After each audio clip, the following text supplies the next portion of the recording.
স্বাধীনতার সূর্য।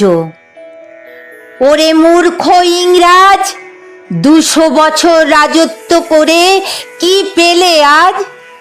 ভারতবর্ষের বিপ্লবীদের করেছ অনেক অত্যাচার, ফাঁসির দড়িতে ঝুলিয়েছ, করেছ অন্যায় অবিচার।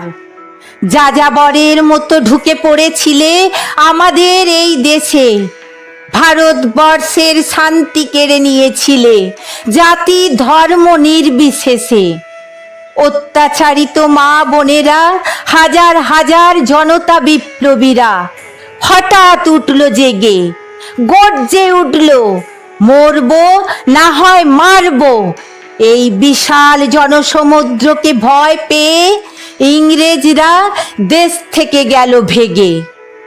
বিনয়, বাদল, দীনেশ, ক্ষুদিরাম বসু, প্রফুল্ল চাকি, গান্ধীজি, নেতাজি সুভাষচন্দ্র বসু, মাতঙ্গিনী হাজরা, রানী লক্ষ্মীবাই প্রমুখ ভারতীয়দের এই দেশ 1947 সালের 15ই আগস্ট দেখল স্বাধীনতার প্রথম সূর্য।